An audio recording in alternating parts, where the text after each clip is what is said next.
Welcome to the Fantasy Fling DFS channel.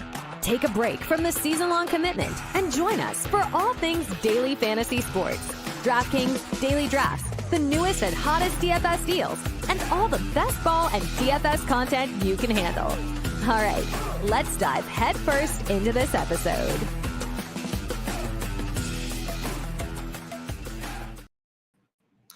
Welcome in. We are looking at week 17, Thursday Night Football Showdown. And, speaking of best ball, it's almost playoffs best ball, and I'm excited to jump into that. We're going to be covering on this channel, so stay tuned. I want to do some best ball drafts for the playoffs. Hopefully win some more money. So even though the season's ending, still got a lot of opportunities to go. So I'm looking forward to that too. It's a little bit different strategy than just regular best ball. It's, kind of survive in advance, but you also can't use up all your marbles in week one. So it just got a little bit more strategy, and I'm looking forward to it as well. No doubt about it. There's a couple different ways you can attack it. You can obviously start if you're really good at predicting who the teams are going to be, all the playoff scenarios, you look at all the probabilities, you can start drafting now. And, that kind of sets yourself up to really have an edge. If you don't want to throw away a bunch of lineups for, teams that might not be in the playoffs, you can wait till that's finalized. So it's going to be fun. I'm looking to get into it this year. So, but Jameson, we got a lot of news. We got a lot to talk about. Yes, we do. Before we even get into Showdown, so I guess we'll kick it off real quick with some, more positive stuff. Go talk about our DFS lineups over the weekend. We both had a little bit of a sweat going. Personally, for me, I played the Joe Flacco double on Sunday. Nice. Felt really good, and played the double to get into the Cowboys Dolphins game in the afternoon. I played CeeDee Lamb. He had like the 80-yard touchdown to kind of start the game, and I was like, holy shit, I'm going to get there. And didn't get there, unfortunately. I got close, won some money. I didn't play Breece Hall like the other people did. I played him in another lineup. If I would have played Breece Hall over, I forgot who I played. Definitely I would have got there. And I know you had a little bit of a sweat too until Big Cock Brock ruined it for you. Dude, this is the second time I was telling some people, I was tilting on Twitter a little bit. It's the second time this year where I've had had some contrarian plays that like hit early, and we go into the late game or the afternoon game or whatever it was, and I got nothing but studs left, and I'm like so much PMR, and I'm like top 100, like prime position to take down a tournament, and then I just get let down. So I ended up finishing 10th in this tournament, and Brock Purdy was the one snowflake, got me 6 points. I did the math. Everyone above me had Jalen Hurts. And so like it was me. If Brock Purdy scores like 20 points, I win the tournament. That, not too much to ask with all the weapons that he has. But no, he threw 4 touchdowns or 4 interceptions, and I don't know. I was just tilted. Yeah. I played Achane, and I played him and CeeDee Lamb. So Achane let me down big time. And I played like Seahawks defense, and I thought I can get away with it. They didn't do as good as I thought. But like I said, I made a little bit of money. But when you get Amari Cooper at 7% and Joe Flacco at 5% in a pretty decently large tournament, and they both go off, that's I don't know. It was fun while it lasted. But moving forward, I do want to let you have a therapy session here for a moment and discuss the state of the Broncos, because I know you're hurting right now, and I just want to give you the floor to vent a little bit. I really appreciate that, because I haven't been to therapy in a while, but today was the day I was like, man, if I could just talk to a therapist. I can't even talk to my dad about this because we don't see eye to eye, and we love talking football. But when it comes to the Broncos and this topic, we don't see eye to eye on Russell Wilson. And for me, it's a compounding of mistakes, like a team that's like chasing their losses. It literally started when they drafted Brock Osweiler to be Peyton Manning's successor. And it actually looked like it was working really well, because he came in during the Super Bowl run and actually kept the ship. He righted the ship, and he won key games that the Broncos were able to get the number 1 seed. And what they didn't do, though, is they did not re-up Brock Osweiler. And what happened was they ended up losing him to the Houston Texans. Not a big problem that you lost Brock Osweiler because he didn't end up being a franchise quarterback. But what it did do is it started this domino effect with the Broncos of the quarterback situation. So they basically went into the draft. They ended up having to they traded for like Mark Sanchez, like a 7th round pick or whatever. They went into the draft desperate to get a quarterback. So they reached on Paxton Lynch. Okay. This started just like a domino effect because he ended up being a huge bust. Trevor Siemian, the guy they took like in the 6th or 7th round, ended up beating out Paxton Lynch. So they had a Super Bowl winning defense, and they just couldn't get the quarterback position right because they had no plan. So Lynch is a bust. Then they're sitting there with the number 2 pick. And because they were gun shy from Paxton Lynch, they passed on Josh Allen. Okay. They took Bradley Chubb instead of Josh Allen. And then to make matters worse, they are sitting there with the number 2 pick again. At one point, they had the number 2 pick before the draft of Joe Burrow and Justin Herbert, who you know because you're a Chargers fan, Justin Herbert. And the Broncos had took Drew Lock as a project, and everyone in Denver was like, we got to see what we got in Drew Lock. We got to see what we got in Drew Lock. I'm like, no, you don't. He's a project. You can draft another quarterback, and if you have 2 quarterbacks, that's a good problem to have. What happened? They played Drew Lock. He played Denver out of the number 2 pick, and then they decided they needed to go get a wide receiver for Drew Lock. Well, Drew Lock ended up not being very good either. So this was after they went through Case Keenum, Paxton Lynch, Joe Flacco, Teddy Bridgewater, you name it. Every journeyman quarterback you could possibly think of.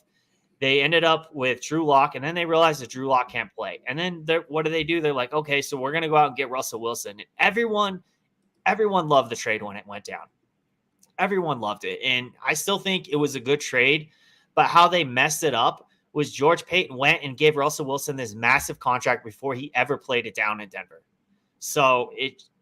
And by the way, the whole plan, they got Nathaniel Hackett because the whole plan was to get Aaron Rodgers, right?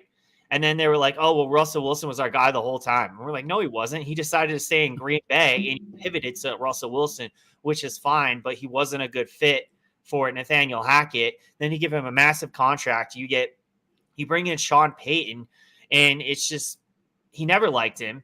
And, Russell Wilson finally, I think he played good enough. We were talking about it a little beforehand. I think he played good enough this year that you should continue to build the team because the Broncos have a lot of problems. And this is something that Broncos fans do. They always blame the quarterback.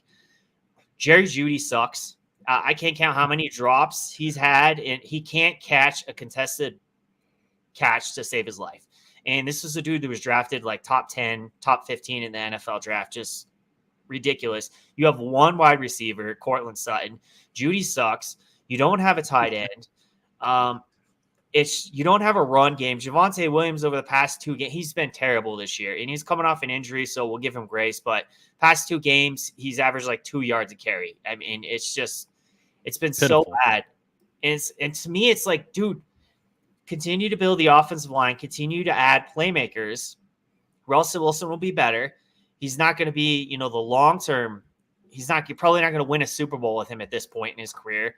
But at some point, you can now go get a rookie quarterback, right? It's like what the Chiefs did with Patrick Mahomes. They had Alex Smith. They were a good team. They were a playoff team. And they're like, no, that's our guy. We're going to go get that guy. And that guy's going to get us over the hump. That's an organization that has a plan and doesn't change it every year. So, rant over. I'm pissed off of the Broncos. Pissed off. And mainly because of the report. I don't know if you saw it, but they went to Wilson and they said, you need to change your injury guarantees in the contract or we are going to bench you the rest of the season. And when I first saw that report, I was like, there's no way that's true. And then I go on Twitter and fucking Wilson is liking all those tweets. So that tells me it's actually true.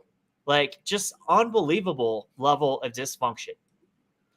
It's been pretty bad. And obviously this is all money thing just for all the guarantees. Like you said to begin with, how bad the contract's been.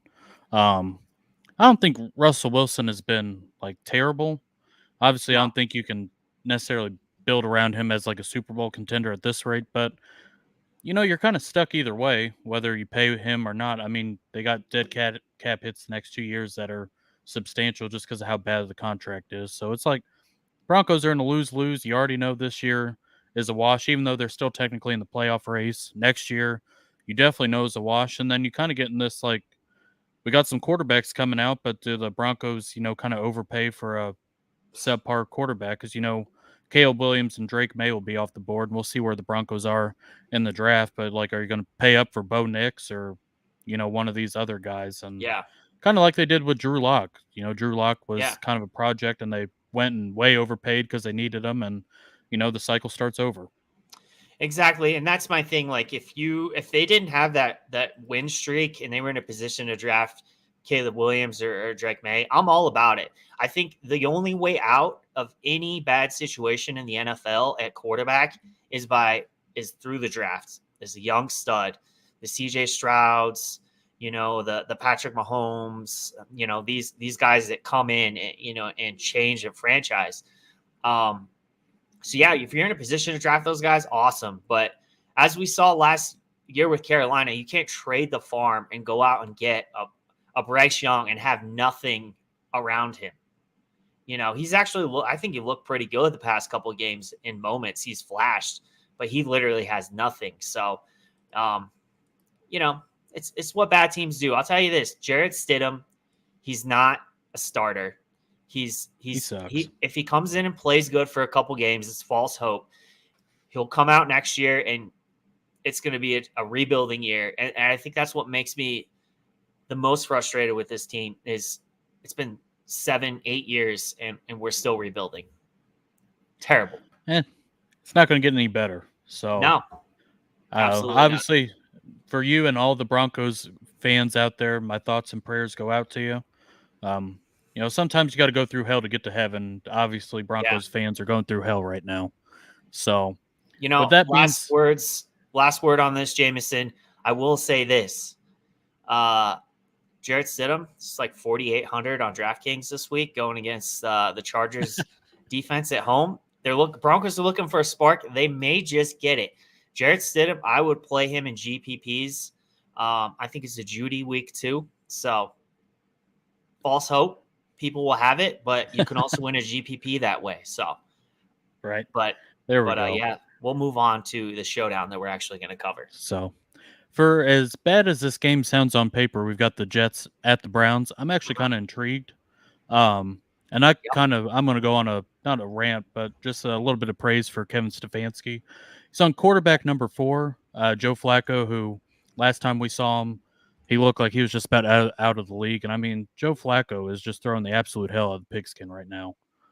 Kevin Stefanski had every right to just kind of, play good defense and run the ball and kind of, give up, where we see a lot of these coaches kind of like the Jets on the other side have done. But, they get to Joe Flacco. He's completely flipped his play calling. They were the most run-heavy team in football, and now they're like one of the highest passing. I mean, they're down 4 offensive tackles, and Stefanski has just said F it, and he's got Joe Flacco out there just absolutely slinging it. And I mean, Joe Flacco looks just as good as he did, that Ravens run in the playoffs. I mean, he's looking electric out there. So I just want to give some props to Kevin Stefanski. I'm not sure if he's going to win Coach of the Year, but I think he's definitely one of the top candidates for what he's done with all the injuries. And I mean, the Browns, punters hurt, kickers hurt, offensive line's hurt, 3 quarterbacks are down, lost a running back, defense is hurt, and they're going to go to the playoffs, and I don't think teams are going to want to see this Browns team. It's been something that just like epitomizes this season. What is going on in the NFL this year? I mean, it's just it's the best soap opera anywhere on TV. I mean, Joe Flacco's good. I was looking at his stats. I'm like, he wasn't good. He hasn't been good since basically the Ravens gave up on him because they had Lamar Jackson. When he went to Denver, and I was like, okay, here we go again. We just need a serviceable quarterback, and Joe Flacco couldn't be it. Obviously, he, injuries and this and that, but yeah, he's been playing like a guy who's, in his early 30s, not his late 30s. So it's been something to watch. Will it continue though, Jameson? Like we I saw think with Jake Browning last week. When's the other shoe going to fall? right. I think, be quite honest, I think it's going to keep going. Okay. Obviously, he's got tough matchup against the Jets, which we'll get into. We'll Mhm. crank the numbers here in a second, but I think the Jets' offense is just going to be. I mean, Browns' defense is good. I know they're banged up, but they still got Myles Garrett on the other side going up against the Jets' offensive line. That's just been absolute dog doo doo, Yeah. and it put so much stress on the offense. We saw a couple weeks ago against Miami to where it just like broke down, even though the Jets defense is good, that just can't keep up anymore. And I'm excited. I know that the secondary for the Jets is good. It's like the most pass happy team in the Browns going up against the toughest secondary and pass defense in the Jets. But I do think that Joe Flacco will have a little bit success Thursday night. Well, I like this because this is one of the few times that we're not in agreement, and There we go. I think maybe that's what we need for this showdown slate is a little bit of a polar opposites on this. I think I agree with you. They've been playing really good, but I'm gonna fade that recency bias. I think this is not. I think this is gonna be a sloppy game. I think double defense, kickers are in play, running backs. Both the New York Jets and the Cleveland Browns have a really good pass defense, so I'm expecting this to be ugly. But I mean, these showdowns have just gone complete opposite of what we think is going to be. So, Yeah, and I do want to point out this is revenge narrative for both Joe Flacco and Elijah Moore. And that's Robert a good Saleh point. came out today. Somebody asked about what happened to Elijah Moore, and he said that was a discussion for another day. It wasn't worth talking about. I wouldn't Yeah. be surprised if they kind of, not saying that NFL teams do this, but I wouldn't be surprised if Elijah Moore gets an extra look or two just going up against the Jets. And when Elijah Moore was wide receiver number 1 overall for whatever week 2 years ago, that was Joe Flacco throwing it to him. We know they have that connection. Obviously, it's not a great matchup, but I kind of want to go against the grain here because I think a lot of people are going to approach us, double defense, ugly type of game. I will say I hope this game hits the over and ends up being high scoring because I am in the fantasy championship in my dynasty league. All thanks to Amari Cooper and Brees Hall last week, who There you go. combined for almost 100 points. And I pulled off the upset, man. And Amari It's awesome. Cooper, I think he's questionable in this game. I really hope he has a big game, but he has a tough matchup against Sauce Gardner. So I really like that Elijah Moore call.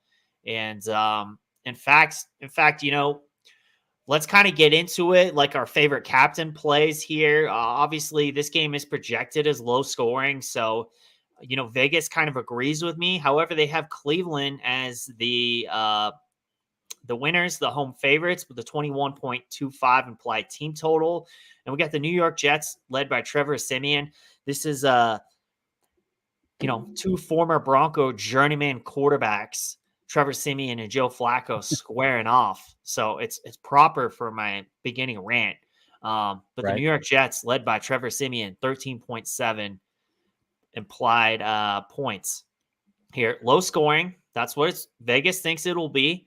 But, Vegas has been wrong many times on these, as have I this year, leaning on Vegas. So we'll see what this ends up being in this one. Jameson, who are your favorite captains in this spot? For me, I'm going to start it off. I think a guy I'm very curious to see his ownership, David Njoku. Ever since Joe Yeah. Flacco's came in, I mean, has just been killing it. He did it this past week, had a touchdown. I'm honestly, I'm interested in, I know it's not the ideal matchup. I'm interested in the passing offense for Cleveland. Jerome Ford, like I said earlier, the Browns are down 4 offensive linemen. I don't even think they're going to try to establish it. They haven't. They've just kind of given up on that. Joe Flacco, Amari Cooper's going to have a lot of ownership just because of what he did last week, and rightfully so. That's kind of why I want to pivot a little bit to Elijah Moore and David Njoku. And then I think Browns defense, and then I'm going to go with Brees Hall would be my other Yeah. on the Jets side. I really do not want to play too many Jets at captain. I think you can make a case for Garrett Wilson too, but I think Brees Hall would be my preferred play on the Jets side.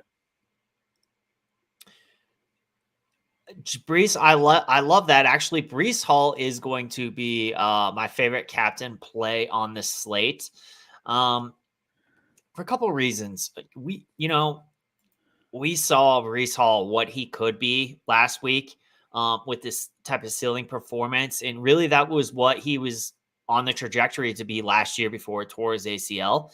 And I just think it's kind of just been a bad year for lots of reasons. Obviously, Aaron Rodgers tore his Achilles. They're banged up on the offensive line. The run game isn't what it's, what it was expected to be, obviously. And, there've been a lot of negative game scripts for a running back, but we saw it last week. And Cleveland, they don't have the run D that they did to start the season. They're actually pretty neutral run defense. They give up, I think I wouldn't say neutral, but they give up, 10 yards. They allow like 10 yards above average. So, or below average. So it's decent, but it's not elite at this point, I would say. And Brees Hall does a lot of his damage out of the backfield. So I just really like him in this spot because I think it's going to be hard for the teams to move the ball through the air via the receivers. So this one I think sets up as kind of just a lot of dump offs to Brees. And, we saw a ceiling last week. So I think it's going to be kind of a grounded out game. And I think he will be in the nuts lineup in this one. Yeah. And going back to Joe Flacco real quick, he's played ever since against the Rams. He played the Rams, the Jaguars, the Bears, and then last week against the Texans. He's thrown the ball over 40 times each of those games. So, I mean, they have like totally reversed it. And that's kind of why I'm leaning.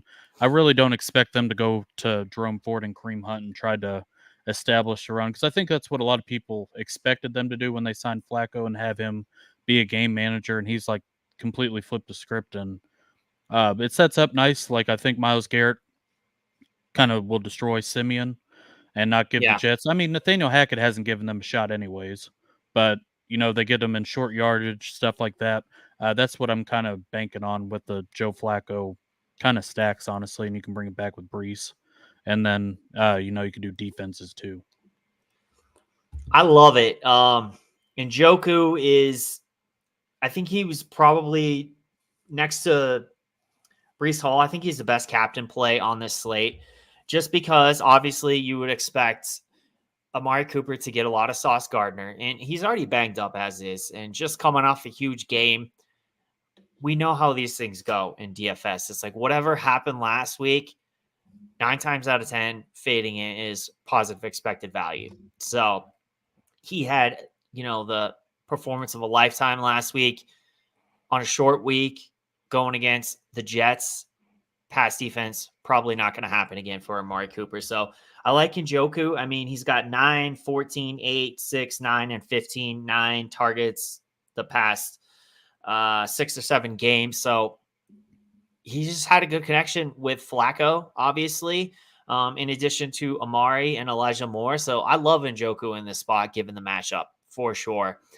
And then for me, it's really just Brees Hall and Njoku at captain. I think Amari is the guy that could beat a tough matchup. So like in 150, I'll certainly have some exposure to him. And then I will say, I think it's going to be low scoring. So I do think I'm going to get some defense. I'm going to get some kicker. Both of them on both sides. I'm going to get exposure. And that's it. I'm keeping my player pool pretty tight this week. I will say, if you're just looking at matchups, I think there is merit to playing a little bit of Jerome Ford and Kareem Hunt. The problem is they're not running the ball a whole lot, and it's in a timeshare. So they're basically getting about 10, 11 carries each a game. So it just really kind of caps their ceiling. Yeah, I think their flex plays, Yeah. obviously they can get it to the end zone, and we've seen a little bit of Kareem Hunt in the end zone. Yeah. But just real quick, going back to Njoku, the last 3 games, 27 points, 26 points, and 16. So, I mean, that ceiling there for the captain is, if you're going to be playing Showdown tomorrow, I think you need to have a decent amount of exposure to David Njoku. Agreed. So, but I think honestly that really covers the captains. I do want to make a case for Jets defense with the Browns throwing it as much as they do. Joe Flacco at one time was known as the pick six machine. If they Yeah. catch a pick six, maybe 2 of them, kind of break the slate a little bit. I do want to throw that out there. Just a scenario that can happen.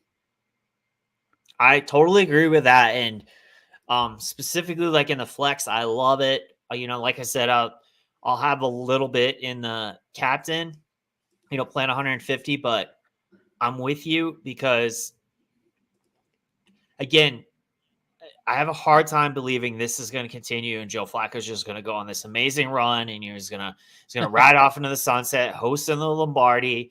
They're going to beat the Ravens in the playoffs and the AFC Championship and go on and win the Super Bowl. Like at some point, the other shoe's gonna fall. And why not this game? Why not this game? It's a tough matchup, as far as the passing game goes. So I like that. I feel like I'm a believer. I tweeted a couple weeks ago, if this team faced the Chiefs in the first round of the playoffs, I think that'd be very intriguing. And it's kind of held up its end of the bargain, especially with the Chiefs offense not looking as good as it is going up against Myles Garrett. Yeah. And then, Joe Flacco. I think that'd be a chance of an actual upset there. I know that sounds ugly, but maybe that's just me drinking a little bit too much of the Kool-Aid. I'm with you. I think the Chiefs, eat a little crow.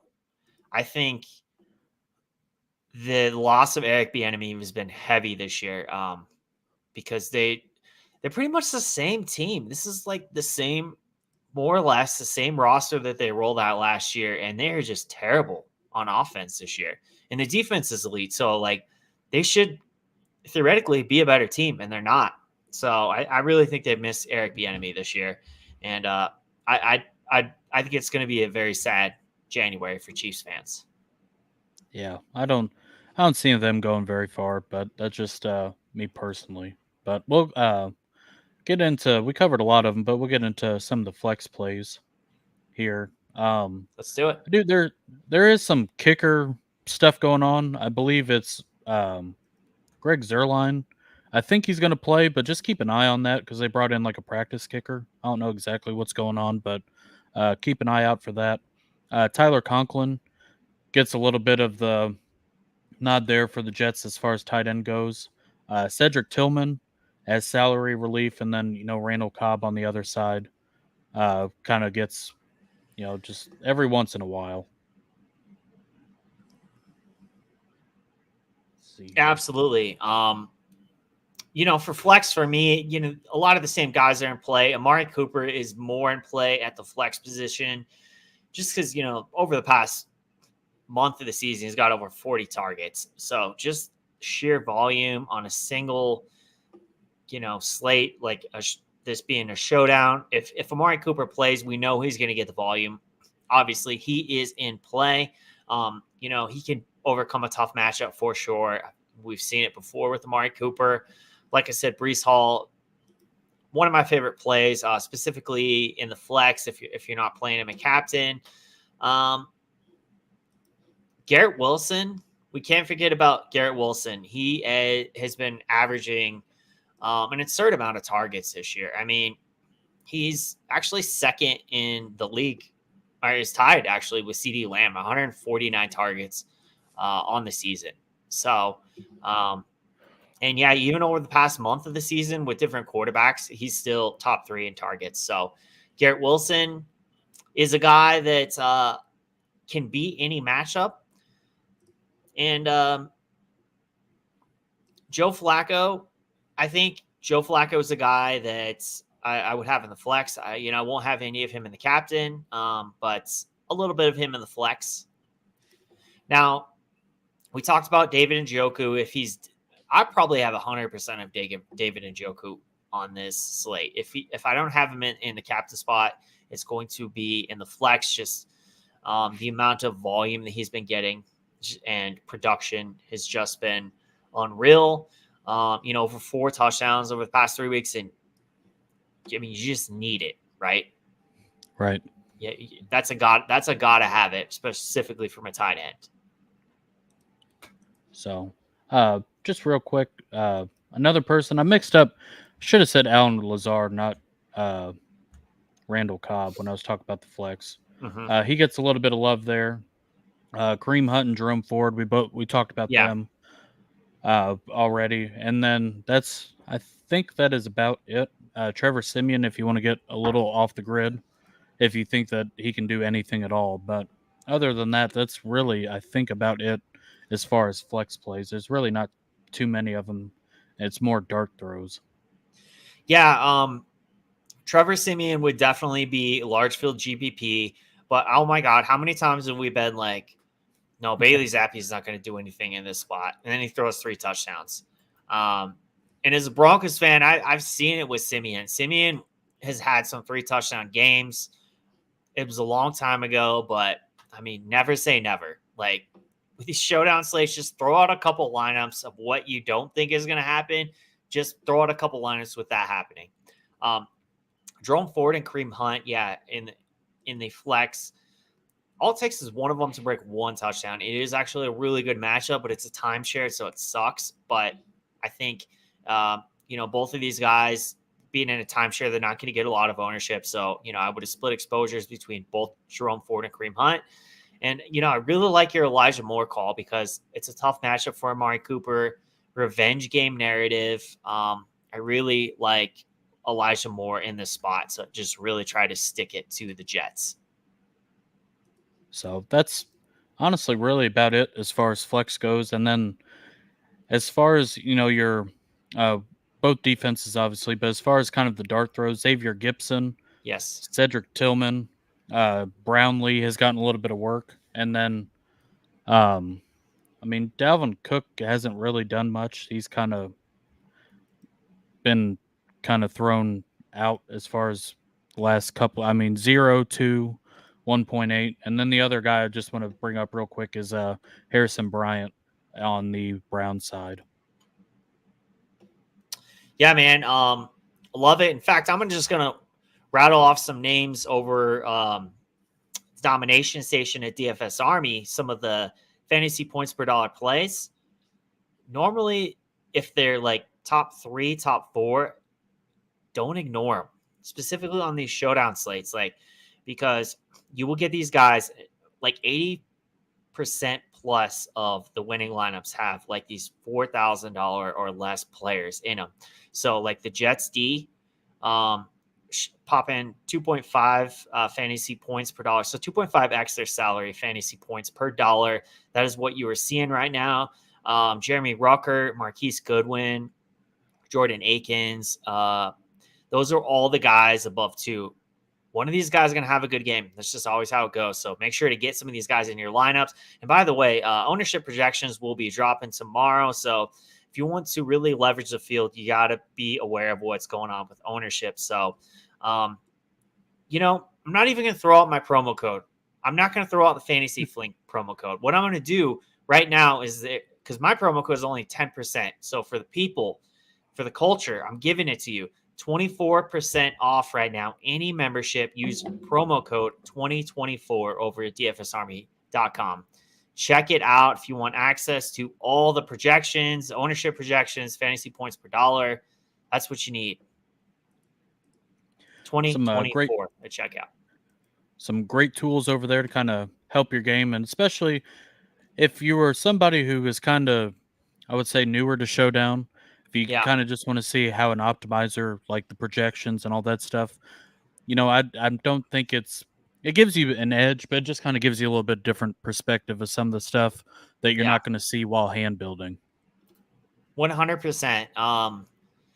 we were having like discussion in Discord the other day about it, and I was like, sometimes I will just run, like, because I'm going to play normally about like 200 lineups. So there's like probably 5 or 6 lineups that I will run just the optimizer with like minimal settings.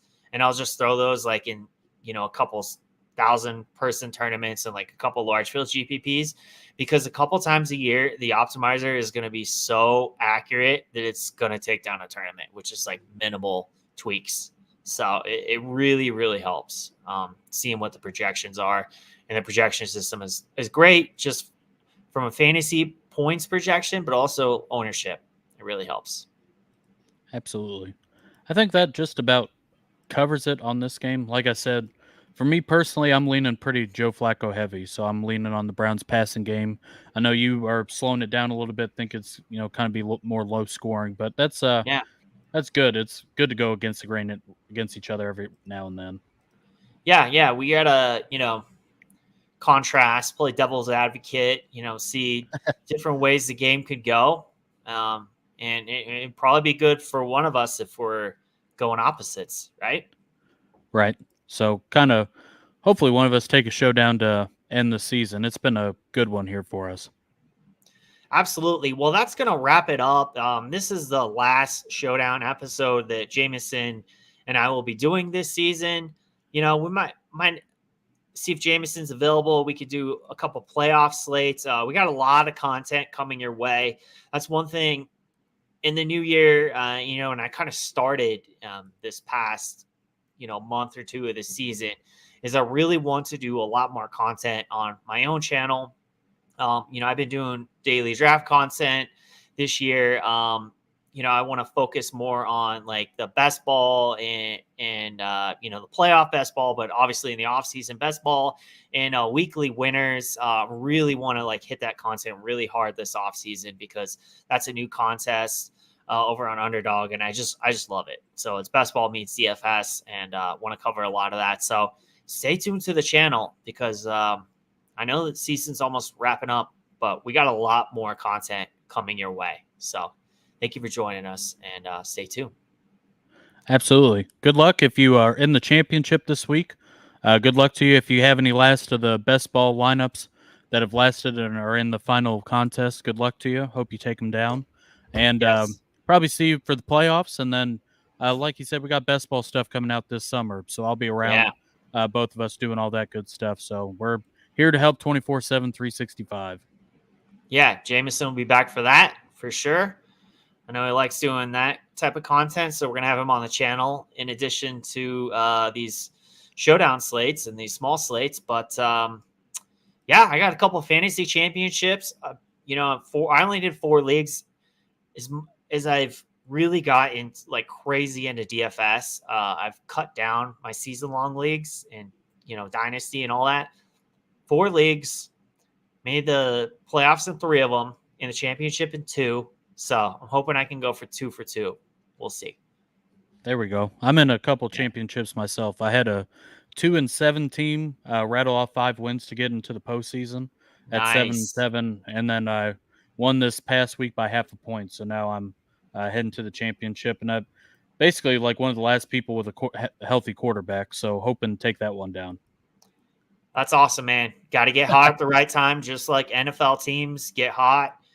Stay hot, win a championship. So, best of luck. But that should do it for us. Like I said, good luck to you guys this weekend, and you guys all have a good one. Take care, everyone. Best of luck. We'll see you soon. Thanks for watching. Be sure to smash that like button and subscribe. You know you don't want to miss what's coming next. We really appreciate it, and we'll catch you in the next episode.